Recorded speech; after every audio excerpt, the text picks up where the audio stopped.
Student, today we will read second chapter of history. आज हम इतिहास का दूसरा चैप्टर रीड करेंगे। चैप्टर का नाम है कंपनी की स्थापना, द एस्टेब्लिशमेंट ऑफ कंपनी। यानी इस चैप्टर में पढ़ेंगे कि किस तरह से इंडिया में अंग्रेज़ आए थे और उन्होंने कौन सी कंपनी की स्थापना की थी।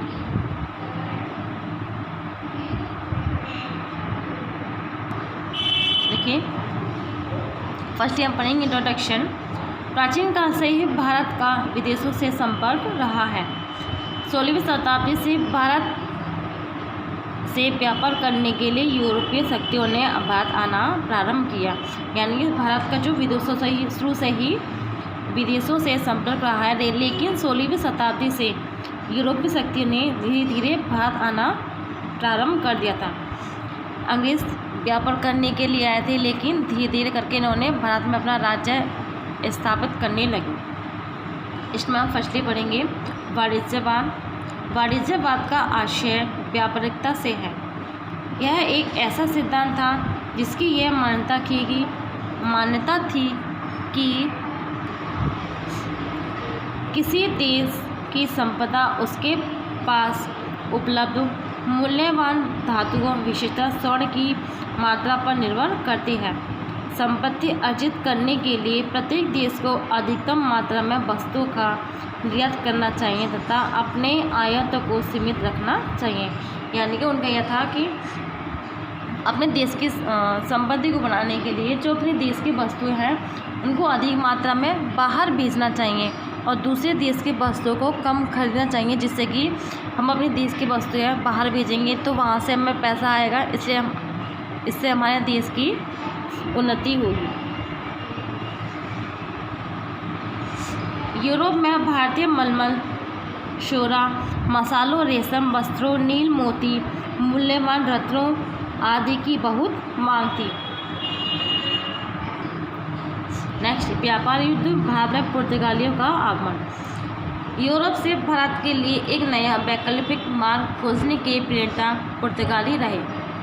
पुर्तगाल के राजकुमार हेनरी ने, जो नेविगेटर के नाम से लोकप्रिय था, नाविकों को संरक्षण प्रदान किया तथा उन्हें वैज्ञानिक रूप में नौ संचालन में प्रशिक्षित किया। 10 वर्ष के बाद राजा इमानुएल के संरक्षण में वास्को डी गामा भारत के लिए यात्रा पर निकला। उसने उत्तमासा अंतरीप पर पार किया तथा 1498 ईस्वी में वह भारत में केरल के तट पर स्थित कालीकट नामक स्थान पर पहुंचा। कालीकट के राजा जमोरिन ने वास्को डी गामा का हार्दिक स्वागत किया। सन 1501 ईस्वी में वास्को डी गामा पुनः भारत आया तथा उसने कन्नानूर में एक फैक्ट्री स्थापित की।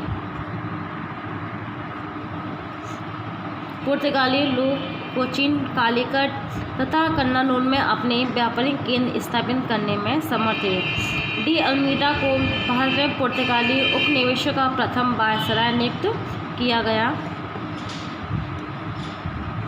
भारत में पुर्तगाली व्यापारियों की सफलता ने यूरोप के अन्य देशों में भी व्यापारी लाभ कमाने की स्पर्धा उत्पन्न कर दी। ठीक, इसमें Dutch east India company. Dutch व्यापारियों ने 1592 ईस्वी में अपनी कंपनी स्थापित की। 1595 ईस्वी में कार्नेलियस हुटमैन नामक डच व्यापारी भारत यात्रा पर निकला तथा भारी मात्रा में व्यापारी माल लेकर वापस लौटा। सन 1602 ईस्वी में सभी डच व्यापारी कंपनियों ने मिलकर डच ईस्ट इंडिया कंपनी की स्थापना की। उनका प्रमुख उद्देश्य व्यापार करना था। अब देखिए, इंग्लिश ईस्ट इंडिया कंपनी ये भारत में किस तरह से आई थी। इंग्लिश व्यापारियों के एक समूह ने पूर्व के देशों से व्यापार करने के लिए एक कंपनी का गठन किया। 31 दिसंबर 1600 ईस्वी को महारानी एलिजाबेथ ने कंपनी को पूर्वी द्वीप समूह से व्यापार करने का चार्टर किया। यानी कि 1600 ईस्वी में जो महारानी थी एलिजाबेथ, उन्होंने पूर्वी द्वीप समूह में व्यापार करने के लिए सहमति दे दी थी। सन 1615 ईस्वी में इंग्लैंड के सम्राट जेम्स प्रथम ने सर टॉमस रो को मुगल सम्राट जहांगीर के दरबार में भेजा। सर टॉमस रो मुगल सम्राट से इंग्लिश कंपनी के लिए कुछ व्यापारिक रियायतें प्राप्त करने में सफल रहे। अंग्रेज़ों ने मुगल सम्राट औरंगजेब से कलकत्ता में एक फैक्ट्री स्थापित करने की अनुमति प्राप्त कर ली। भारत में अन्य सभी प्रतिद्वंदी शक्तियों के प्रभाव को समाप्त कर दिया। इन्होंने भारत की अस्थिर राजनीतिक दशाओं का लाभ उठाते हुए भारत में ब्रिटिश शासन की स्थापना करने में सफलता प्राप्त की। यानी भारत में जो राजनीति थी, राजनीतिक में स्थिरता नहीं थी, इसी का फ़ायदा उठाती है ब्रिटिश लोगों ने भारत में अपने शासन की स्थापना करने में सफल रहे। पहले तो वे धीरे धीरे करके व्यापार करने के लिए आते, लेकिन उन्होंने बाद में अपना राज्य स्थापित कर लिया। अभी देखेंगे इसमें भारत में ब्रिटिश शासन की स्थापना। अंग्रेज़ों का भारत विजय अभियान दक्षिण से प्रारंभ हुआ। सन 1748 ईस्वी में हैदराबाद की निजामगीर मृत्यु के बाद उत्तराधिकारी का युद्ध प्रारंभ हुआ। फ्रांसीसियों तथा अंग्रेज़ों ने परस्पर विपक्षी गुट का साथ दिया। संघर्ष के प्रथम दौर में, जिसे कर्नाटक का द्वितीय युद्ध कहा गया, पांडिचेरी के गवर्नर डुप्ले के नेतृत्व में फ्रांसीसी अपने उम्मीदवारों को हैदराबाद तथा अर्काट के सिंहासनों पर आसीन करने में सफल हुए। 1752 ईस्वी में इंग्लिश ईस्ट इंडिया कंपनी के एक बहादुर कर्मचारी रॉबर्ट क्लाइव के हस्तक्षेप से अंग्रेज़ों का भाग्य पलट गया। क्लाइव ने अर्काट को फ्रांसीसियों से छीनकर सिंहासन पर अपने उम्मीदवार को बिठाया। कर्नाटक के तृतीय युद्ध में क्लाइव को पुनः सफलता मिली, जिससे ब्रिटिश लोग भारत में सबसे मजबूत शक्ति बनकर उभरे। कर्नाटक युद्धों के बाद संघर्ष का मंच दक्षिण से उत्तर में स्थानांतरित हो गया, जहां अंग्रेज़ों ने कलकत्ता में अपनी फैक्ट्री स्थापित कर रखी थी। सन 1757 ईस्वी में फ्रांसीसी लोग ब्रिटिश लोगों के हाथ चंदननगर को हार बैठे।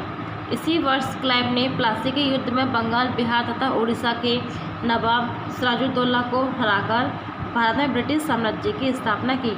यानी कि जो क्लाइव थे, उसने प्लासी के युद्ध में बंगाल, बिहार तथा उड़ीसा के जो राजा थे सिराजुद्दौला को हराकर भारत में ब्रिटिश साम्राज्य की स्थापना की थी।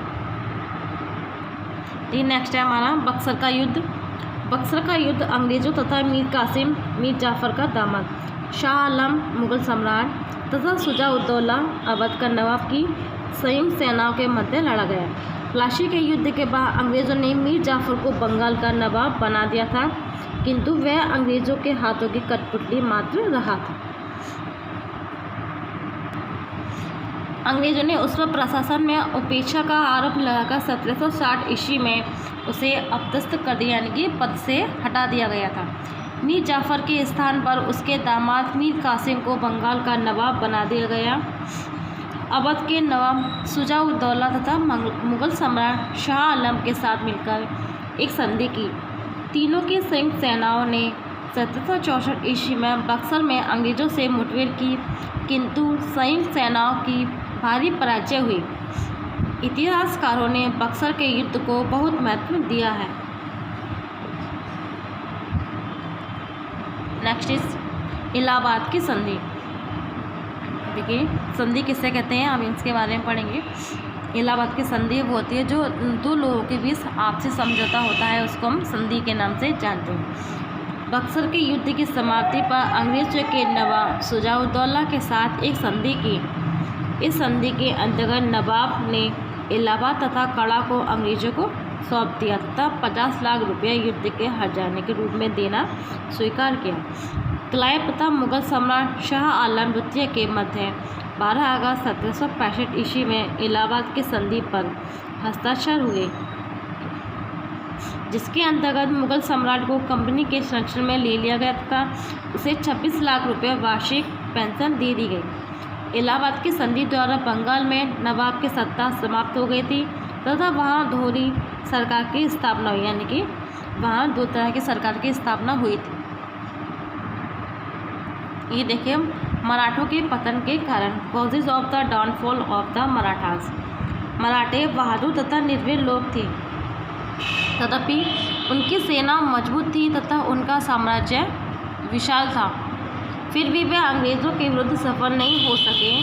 जब भी उन्हें धन की आवश्यकता होती थी वह लूट मार करते थे। वे गोरिल्ला युद्ध कला में निपुण थे, किंतु आमने सामने की लड़ाई में अकुशल थे। यानी कि जो मराठा थे वह गोरिल्ला युद्ध यानी कि जो वैसा गोरिल्ला युद्ध था उसमें निपुण थे, लेकिन वह आमने सामने की लड़ाई में सफल नहीं थी। इसलिए उनका एक पतन का कारण ये भी माना जाता है। उन्होंने अपनी सेना को प्रशिक्षित करने की परवाह नहीं की। नेक्स्ट देखिए, गोद निषेध अधिनियम द्वारा राज्य हड़प नीति, यानी कि इसमें हम पढ़ेंगे इंग्लिश कंपनी के डायरेक्टर ने गोद निषेध अधिनियम की घोषणा की 1834 ईस्वी में कर दी गई थी। यानी कि गोद निषेध अधिनियम, जिस राजा की कोई संतान नहीं होती थी तो वह किसी पुत्र या पुत्री को गोद ले लिया करती थी, लेकिन अंग्रेज़ों ने ये गोद निषेध अधिनियम समाप्त करने के लिए भी कहा था। इसका तात्पर्य यह था कि यदि किसी निर्बल राज्य के शासक की मृत्यु बिना किसी उत्तराधिकारी यानी कि पुत्र के हो जाती है तो उसके दत्तक पुत्र को उत्तराधिकारी नहीं माना जा सकता। यानी कि अगर कोई राजा है, उसकी कोई संतान नहीं है, अगर उसकी मृत्यु हो जाती है लेकिन राजा ने पुत्र गोद लिए रखा है, तो राजा की मृत्यु के बाद उसका उत्तराधिकारी गोद लिया गए पुत्र को नहीं माना जाएगा, क्योंकि वह उसका पुत्र नहीं है, वो राजा ने पुत्र गोद लिया था ना। देखिए उसका नहीं तो इसमें कहा गया है ना, शासक की मृत्यु बिना किसी उत्तराधिकारी यानी कि पुत्र के हो जाती है तो उसके दत्तक पुत्र को उत्तराधिकारी नहीं माना जा सकता। लॉर्ड डलहौजी ने गोद निषेध अधिनियम लागू करते हुए सतारा, जैतपुर, नागपुर, उदयपुर, संबलपुर, मगध तथा झांसी पर अधिकार कर लिया था।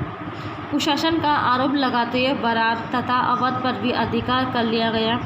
इसी प्रकार उसने कर्नाटक तथा तंदौर के शासकों के पद तथा पेंशन समाप्त करके इन्हें ब्रिटिश साम्राज्य में मिला लिया।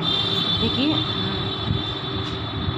लॉर्ड डलहौजी ने क्या किया था, ये जो नाम दिए सतारा, जैतपुर, नागपुर, उदयपुर, संबलपुर, मगध तथा झांसी, इनके क्या था, इनके राज्य के जो राजा थे उनके कोई संतान नहीं थी उत्तराधिकारी के लिए, इसे लॉर्ड डलहौजी ने वहाँ पर अपना अधिकार कर लिया था। झांसी की रानी लक्ष्मीबाई थी, उनको लड़ाई भी हुई थी, इसी वजह से होती क्योंकि वो अपने पुत्र को उत्तराधिकारी बनाना चाहती थी, लेकिन अंग्रेज़ों ने ऐसा नहीं करने दिया था। Chapter is finished. I hope you all are understand this chapter and thank you.